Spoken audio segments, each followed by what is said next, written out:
Hello everyone. Today we are going to do a worksheet of class 5 EVS book of chapter 8 A Treat for Mosquitoes. इससे पहले हम इस chapter को अच्छे तरीके से समझ चुके हैं। अब हम इस चैप्टर की वर्कशीट करेंगे जिससे हमें पता चलेगा कि एग्ज़ाम में किस तरह के क्वेश्चंस पूछे जा सकते हैं। चलिए अब हम चलते हैं क्वेश्चंस पे।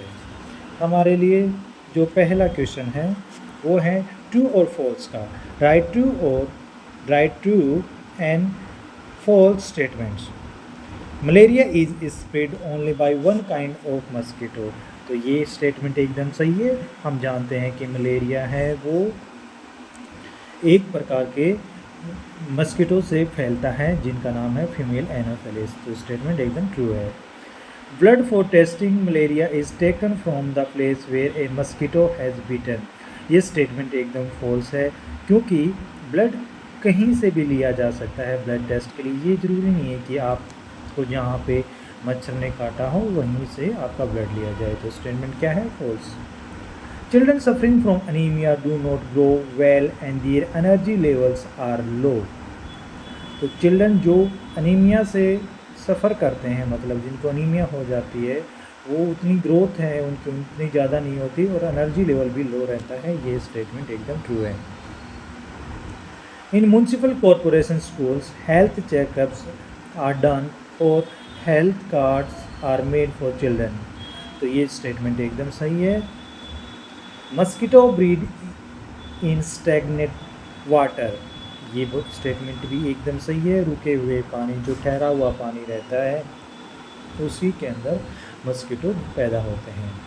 मस्कीटो ले एग इन वाटर ओनली। ये स्टेटमेंट भी एकदम सही है। Fish eat the mosquito larva present in water. ये स्टेटमेंट भी एकदम सही है। ये डिस्कस कर चुके हैं हम चैप्टर में, क्योंकि वाटर टैंक के अंदर हमने पढ़ा था कि फिश को छोड़ा जाता था कि वो वहाँ के लार्वा को ख़त्म कर दें। Flies also bite like mosquitoes. तो ये स्टेटमेंट गलत है। फ्लाइज हैं वो मस्कीटो की तरह काटती नहीं हैं, हालांकि डिजीज़ फैलाती हैं। तो ये स्टेटमेंट फॉल्स है। The word malaria means bad air.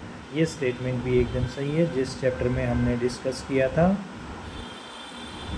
जहाँ पे पहले के जब तक मलेरिया की खोज नहीं की थी रोनाल्ड रोस ने, तब तक लोग यही मानते थे कि ये आसपास में जो गंदगी रहती है, वहाँ से गंदी हवा आती है, उसके कारण ये बीमारी फैलती है। Next question, fill in the blanks with appropriate words given in the box.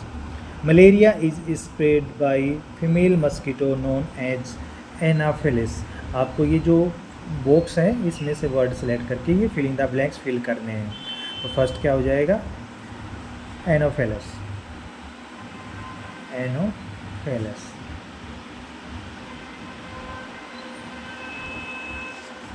Second, mosquito spread disease like. Mosquito से कौन कौन सी बीमारियां होती हैं? एक तो मलेरिया, दूसरी chikungunya, dengue,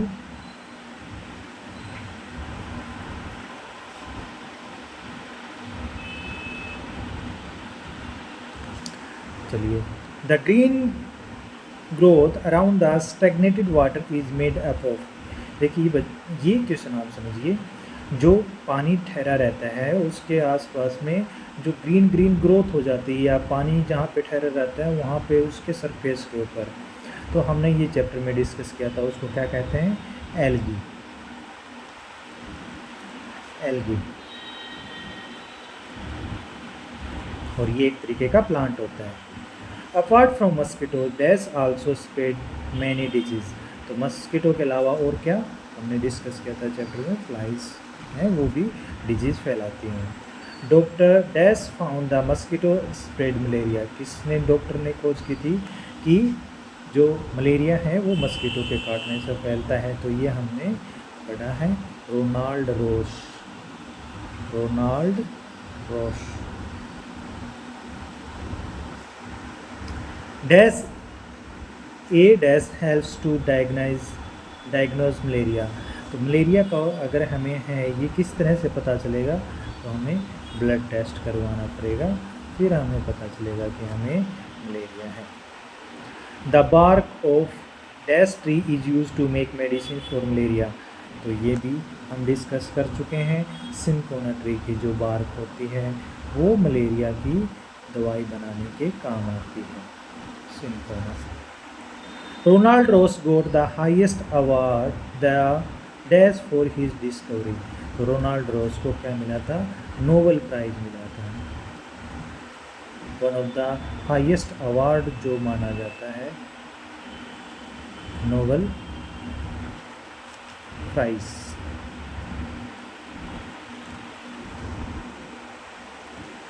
dash is cause due to less haemoglobin in the blood. देखिए, जो ब्लड के अंदर आयरन या हेमोग्लोबिन की जो कमी से जो बीमारी होती है उसको क्या कहते हैं हम? अनीमिया। क्या कहते हैं? अनीमिया। आई होप सभी को अच्छे से सारे क्वेश्चन समझ में आ रहे होंगे और आप साथ साथ कर रहे होंगे। आगे हैं question number 3, answer the following questions. पहला क्वेश्चन, व्हाट इज अनीमिया। तो अनीमिया क्या होता है? अभी हमने पढ़ा एक डिजीज होती है, disease caused due to the deficiency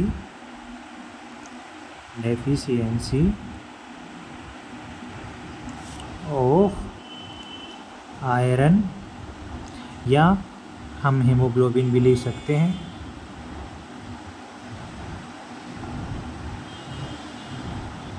haemoglobin के अंदर आयरन की कमी हो जाती है, तो उसके कारण ये जो डिजीज़ होती है, disease cause due to the deficiency of iron या हेमोग्लोबिन इन ब्लड के अंदर। What kind of diet is suggested for a patient of anaemia. Anaemia के पेशेंट को किस तरह की डाइट दी जाती है? तो उनको दी जाती हैं ग्रीन लीफी वेजिटेबल्स,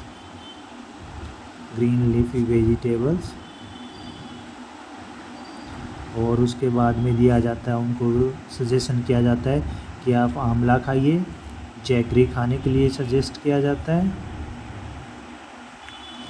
आंवला, जैगरी। एप्पल खाने के लिए सजेस्ट किया जाता है। ठीक है, डाइट में यही दे सकते हैं। What is given in a municipal school to anaemic children. जो अनीमिया से ग्रस्त बच्चे थे म्यूनसिपल स्कूल के अंदर, दिल्ली गवर्नमेंट का एक जो स्कूल का एग्जाम्पल बुक में दिया हुआ था हमारी, उसमें क्या दिया गया था बच्चों को? Iron tablets. आयरन की कमी के कारण बीमारी होती है, तो बच्चों को आयरन टेबलेट्स दिए गए थे, जिससे उनका जो ब्लड के अंदर आयरन की पूर्ति वो हो जाए। Observe the given picture and answer the following question. आपके ईवीएस के अंदर ये वाले क्वेश्चन हमेशा आते हैं, पिक्चर ऑब्जर्वेशन वाले, तो आपसे हम इनको भी करेंगे। Which test is being done in the picture A. तो पहली पिक्चर के अंदर कौन सा टेस्ट किया जा रहा है?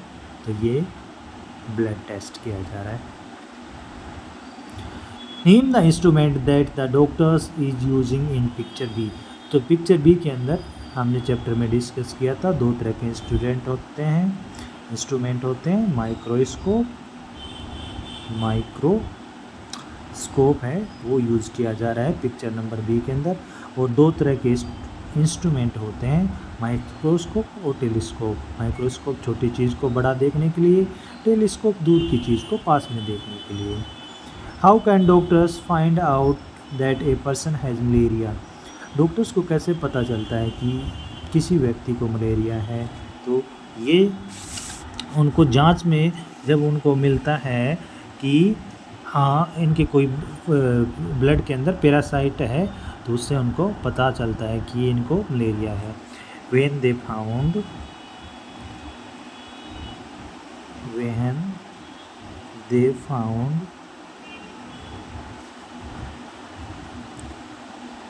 found malaria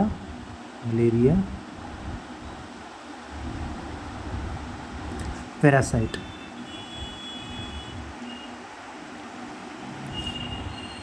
कहाँ पे? In blood. जब ब्लड टेस्ट करते हैं और उसमें मलेरिया पैरासाइट मिलता है, तो इसका मतलब है कि आदमी को वो है मलेरिया हो गया। अब कुछ क्वेश्चंस हैं जो आपको खुद से करने हैं और मुझे कमेंट बॉक्स में आपको उनका आंसर देना है। Do it yourself.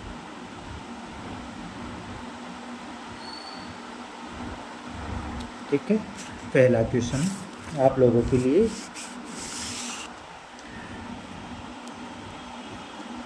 विच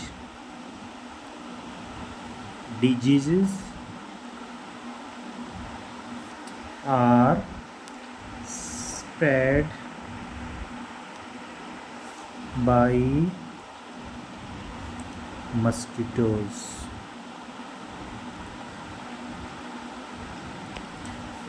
ठीक है, second question, what is normal range of haemoglobin?